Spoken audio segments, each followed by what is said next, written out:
El diablo de Paucarcoyo. Desde el más allá.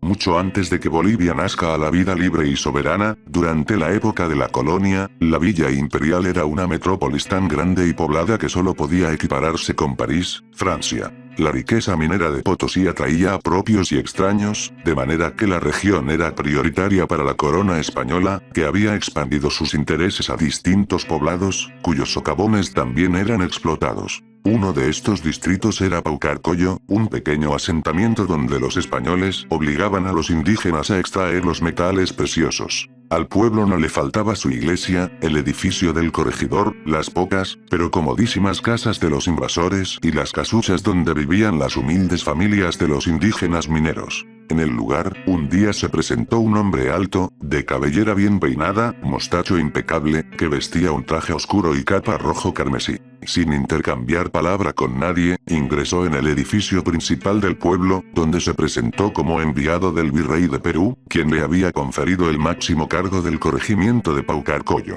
El cura y el escribano del poblado aceptaron sin chistar después de echarle un vistazo a las cartas que había exhibido el misterioso personaje, quien desde ese día ejerció un control tan estricto como malintencionado contra los habitantes del lugar. Se cuenta que azotaba sin contemplaciones a los indios que encontraba a su paso y ordenaba castigar a sus coterráneos españoles si no participaban de las ceremonias religiosas. Lo curioso del caso era que el corregidor nunca había ingresado en el templo de Dios, bajo pretexto de que pagaba sus penitencias en su morada. Por eso comenzó a circular el rumor de que la primera autoridad de Paucarcoyo era el mismísimo diablo que, habiendo adoptado la figura humana, se dedicó a hacer de las suyas, en uso y abuso de su cargo público. Los habitantes de Paucarcoyo aguantaron la tiranía del corregidor a lo largo de 7 años, hasta que un buen día llegó al pueblo un santo misionero, al que todos los feligreses le confesaron su preocupación de estar siendo gobernados por Satanás. El peregrino escuchó con atención y dijo que esa misma tarde visitaría al corregidor, quien aceptó entrevistarse con él al suponer que era un connacional suyo que estaba de paso por Paucarcoyo y necesitaba su ayuda.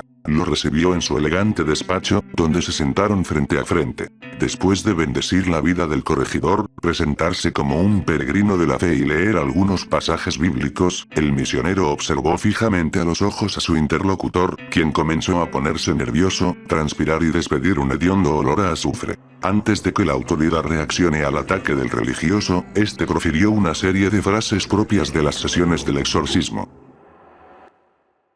De súbito, el corregidor mostró su imagen diabólica y abrió una grieta en el piso, de la que salía fuego, por la cual se escabulló hacia el infierno. El maligno de la carretera. Desde el más allá. Hace unos 80 años, las carreteras del país no eran tan transitadas como lo son hoy en día. Por entonces, las personas se veían obligadas a recorrer largos trechos para trasladarse de un lugar a otro de nuestro territorio. Los viajeros recorrían los senderos montados en burros y llevando solo lo necesario para pagar su destino: alimentos no perecederos, agua y una cruz para repeler a los malignos. Juana vivía en la ciudad de Potosí de antaño. Era la madre de 2 niños y esposa de un hombre controlador y agresivo, quien la golpeaba casi a diario y la sometía a cumplir sus caprichos. Los vejámenes de los que era víctima la señora hicieron que le ponga fin a sus penurias, escapando de la Villa Imperial con destino a la ciudad de Oruro. A diferencia de los otros viajeros, la mujer y sus hijos no tenían un animal para ayudarles con su equipaje.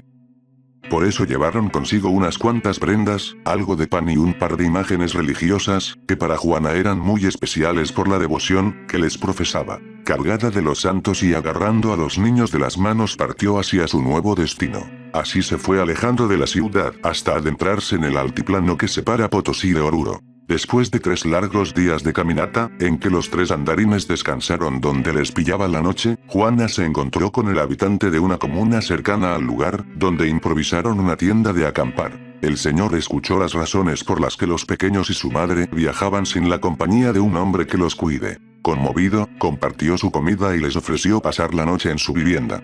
Mientras cenaban, el caballero comentó: ¿Cómo vas a caminar así nomás en la noche, señora? En la carretera hay harto maligno. Al amanecer, Juana elevó una oración a sus santitos para que no les pase nada y lleguen hasta Oruro. Al oscurecer de esa jornada entre las sombras que se dibujaban en la tierra inhóspita, la mamá de los niños sintió que alguien los seguía.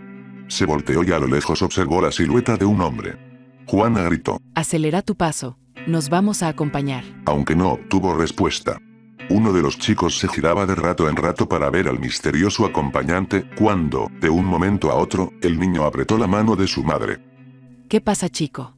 Dijo ella. Mamitai, ese caballero no está caminando, no tiene pies, vuela. Juana se percató de lo dicho y se puso a correr tan rápido como sus chiquitos podían. Divisaron un cerro que conducía a una pequeña comuna. En el ingreso al lugar encontraron a un hombre que notó que eran perseguidos por alguien. Nos sigue un maligno, ayúdenos. Exclamó Juana. El campesino inmediatamente tomó una piedra y marcó una cruz en la tierra, al ingreso del pueblito. El lugareño convocó a sus vecinos a voz en cuello. Todos los hombres salieron de sus moradas con sus sondas y ajos. En ese interín, el espectro llegó hasta el ingreso de la comunidad, pero la cruz dibujada impidió que continúe avanzando. La sombra iba y venía lamentándose, sollozando y reprochándole a Juana lo que hizo. Tú le has dicho, vamos, nos vamos a acompañar. Repetía con una voz escalofriante. Mientras el fantasma merodeaba por la entrada al pueblo, los campesinos comenzaron a arrojarle ajos. Uno tras otro cargaba su honda y disparaba cual piedras la fraganciosa hortaliza. Juana no podía creer lo que veía. Sacó las imágenes religiosas de sus bultos y rezó junto a las mujeres de los guerreros. La noche se hizo larga y el maligno desapareció con los primeros rayos del sol. Los campesinos le dijeron que el espectro no la atacó antes porque llevaba a sus santos.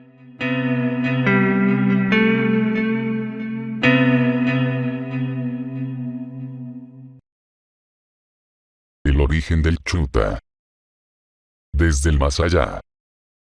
Su esposa y sus hijos habían salido con varios días de anticipación del pueblo. Ellos debían alistar todo para que el hombre llegue a la ciudad de Nuestra Señora de la Paz justo el día de la fiesta de la Virgen de Candelaria, patrona a la que debían agradecer por varios favores, especialmente por las cosechas que él se había quedado a cuidar. Faltando 2 días para la celebración, Florencio partió al encuentro de sus familiares, sin imaginar que en el camino se toparía con fuerzas extrañas que tratarían de impedirle el viaje. El hombre iba a demostrar su fe y devoción a la Virgen, así que lo primero que sospechó al encontrarse con trabas fue que el diablo estaba detrás de todo cuanto le pasaba, y no estaba equivocado, pues de un rato a otro se le perdían las mulas que llevaba cargadas de víveres o una lluvia caía de la nada. El primer día logró sortearlo a plan de rezos. Insistentemente se dibujaba cruces en el pecho para dar cada uno de sus pasos, murmuraba oraciones dirigidas al Creador de rato en rato y sostenía con vehemencia una de sus manos un crucifijo que llevaba desde niño para que lo libre de todo mal. Al caer la noche, estaba seguro de que podía vencer al diablo. Su fe en la Virgen era su única arma y con ella logró pasar la noche, aunque no pudo dormir ni un instante, pues cada vez que cerraba los ojos, sus oídos se inundaban de gritos y lamentos que parecían ser producidos por almas en pena. Le faltaba todo un día de caminata para llegar a Nuestra Señora de la Paz, cuando por alguna extraña razón comenzó a caminar hacia atrás. Esta vez de nada le servían los rezos, su crucifijo se había perdido entre sus manos y no había rastros de sus mulas. Estaba desesperado, así que en su impotencia pidió que se revele esa fuerza que le causaba tormento. Y apareció frente a él la silueta de un hombre alto, con cientos de monedas colgando de su cintura, una enorme capa roja y una cola puntiaguda que raía el suelo, que pisaba y la hacía humear, al tiempo que en el ambiente se percibía un olor a azufre. El diablo. Ante sus ruegos, lo dejó caminar. Creó un sinfín de remolinos para despistarle más de una vez. El diablo no dejó en paz a Florencio hasta que asomó la noche y se postró rendido ante ese demoníaco ser.